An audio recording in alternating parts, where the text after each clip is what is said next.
बच्चों, कैसे हो आप सभी। मैं स्वागत करता हूं आपका अपने YouTube चैनल पर, आपके अपने YouTube चैनल पर।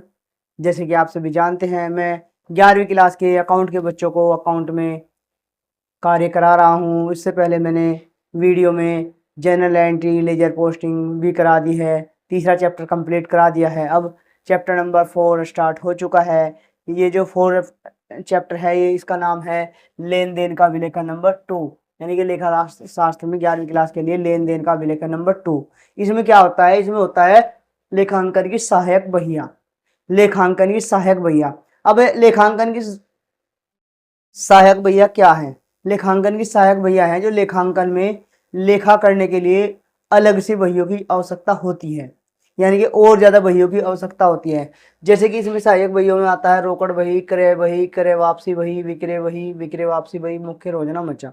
तो ये सहायक बहियां हैं। तो इन सहायक बहियों की आवश्यकता क्यों पड़ती है? इन सहायक बहियों की आवश्यकता इसलिए पड़ती है क्योंकि बिजनेस, आपने देखा होगा कि बिजनेस में ज़्यादातर ग्रो हो रहा है। तो बिजनेस में जब ग्रो हो रहा है, बिजनेस बढ़ रहे हैं, तो उसमें ऐसा तो नहीं है कि एक बही में हम सारे के सारे ट्रांजैक्शन कर लेंगे, क्योंकि एक दिन में यदि सैकड़ों ट्रांजैक्शन होते हैं तो एक बही में आने मुश्किल हो जाएंगे। यानी कि वो जो ट्रांजैक्शन होगी, कभी खर्चे होते हैं, कभी सैलरी दी जाती है, कभी सेल होती है, कभी परचेज होती है। तो एक बही में यदि हम लिखेंगे तो उसमें बहुत सारी प्रॉब्लम का सामना हमें करना पड़ेगा। तो इसलिए जब बिजनेस बड़े हो जाते हैं, बहुत बड़े हो जाते हैं, यानी कि लेन देन ट्रांजैक्शन उनकी बहुत ज़्यादा हो जाती है, एक दिन में सैकड़ों के लगभग ट्रांजैक्शन हो जाती है, तो उसके लिए एक बही से काम नहीं चलेगा। तो इसलिए अलग अलग बही की जरूरत पड़ेगी। जैसे कि इसे कहा भी जाता है लेखांकन की सहायक बहियां।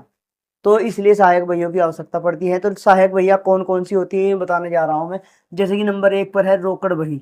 रोकड़ बही, रोकड़ बही क्या होती है? रोकड़ बही होती है जिसमें, जैसे कि बिजनेस है, बिजनेस के अंदर जो भी कैश लेन देन होते हैं, यानी कि सामान खरीदा है हमने तो कैश दिया है तो कैश गया है, या कोई सामान बेचा है तो कैश आया है, या रेंट दिया है कैश गया है, या कमीशन प्राप्त हुआ है तो कैश आया है। तो उसमें केवल कैश से संबंधित एंट्रियां ही की जाएंगी। यानी कि उस बही में, कैश बुक में, रोकड़ बही में केवल कैश से संबंधित एंट्री की जाती है, जिससे कि एक जगह पर ही हमें पता लग जाता है कि कैश बही में कितना कैश आ रहा है, कितना जा रहा है। दूसरे नंबर पर है क्रय बही, परचेज बुक।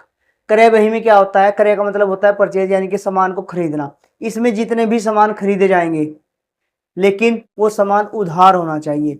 उधार सामान, यानी कि जो बेचने के लिए सामान खरीदा जाता है, गुड्स यदि खरीदा जाता है उधार, तो उधार की एंट्री इसमें करेंगे। नगद की एंट्री इसमें नहीं करेंगे, क्योंकि नगद की एंट्री कैश बुक में आ चुके हैं। तो इसमें करेंगे केवल और केवल उधार की एंट्री।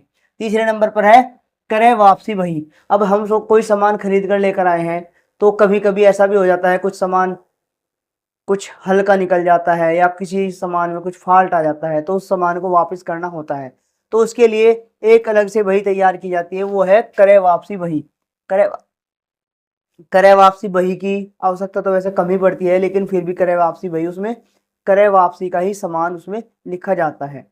उसके बाद है विक्रय वापसी बही। विक्रय वापसी बही यानी कि सेल्स बुक, सेल्स रिटर्न, ये है sales book. Sales book, sales return book दूसरी है, यह है sales book.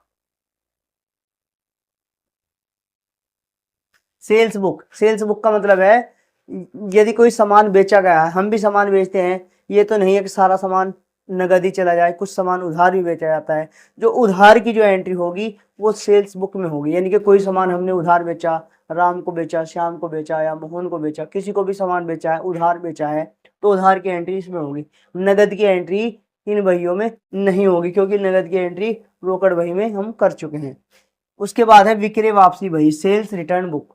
Sales return book, sales return book का मतलब है यदि कोई माल वापस भी आया है हमारे पे, यानी कि बिजनेस के अंदर वापस माल आया है, तो विक्रय वापसी बही में हम उसकी एंट्री करेंगे। अब कुछ एंट्रियां ऐसी भी होती हैं जिनकी एंट्री इन बहियों में नहीं आती। सेल्स की, सेल्स रिटर्न की तो आ जाती है, लेकिन परचेज की, परचेज रिटर्न की भी आ जाती है, और कैश की भी आ जाती है। लेकिन कुछ एंट्रियां ऐसी होती है जो इन बुकों में नहीं आती है, जैसे कि इंटरेस्ट, कैपिटल पर इंटरेस्ट है, या हरास है, डेप्रिसिएशन है, तो या प्रारंभिक व्यय है जो स्टार्टिंग में प्रारंभिक व्यय से संबंधित कुछ एंट्रियां हैं, तो वो एंट्रियां मुख्य रोजनामचे में आती है, यानी कि जनरल प्रॉपर में आती हैं। तो इस प्रकार हमारी ये 6 के 6 प्रकार की जो सहायक बहियां हैं वो कंप्लीट हो चुके हैं। इनके बारे में मैंने बता चुका हूँ। आने वाली वीडियो में हम करेंगे रोकड़ बही कैसी होती है, किस प्रकार रोकड़ बही बनाई जाती है, single column, double column, 3 column, तो ये सारे के सारे हम करेंगे। और पेटी कैश बुक, ये इम्पोर्टेंट टॉपिक है रोकड़ बही के लिए, बहुत ज़्यादा इम्पोर्टेंट टॉपिक है। तो आप सभी जो है, ये इम्पोर्टेंट टॉपिक है, तो रोकड़ बही इसमें सबसे ज़्यादा इम्पोर्टेंट है। तो आपको ध्यानपूर्वक ये वीडियो आगे की भी देखनी है। और जिसने लेजर की पोस्टिंग या जनरल नहीं किया है वो पीछे की वीडियो में जाकर देख सकते हैं। तो वीडियो कैसी लगी सभी कमेंट करके ज़रूर बताएं, वीडियो को लाइक करें और जो चैनल से नए जुड़े हैं वह चैनल को सब्सक्राइब जरूर करें। धन्यवाद।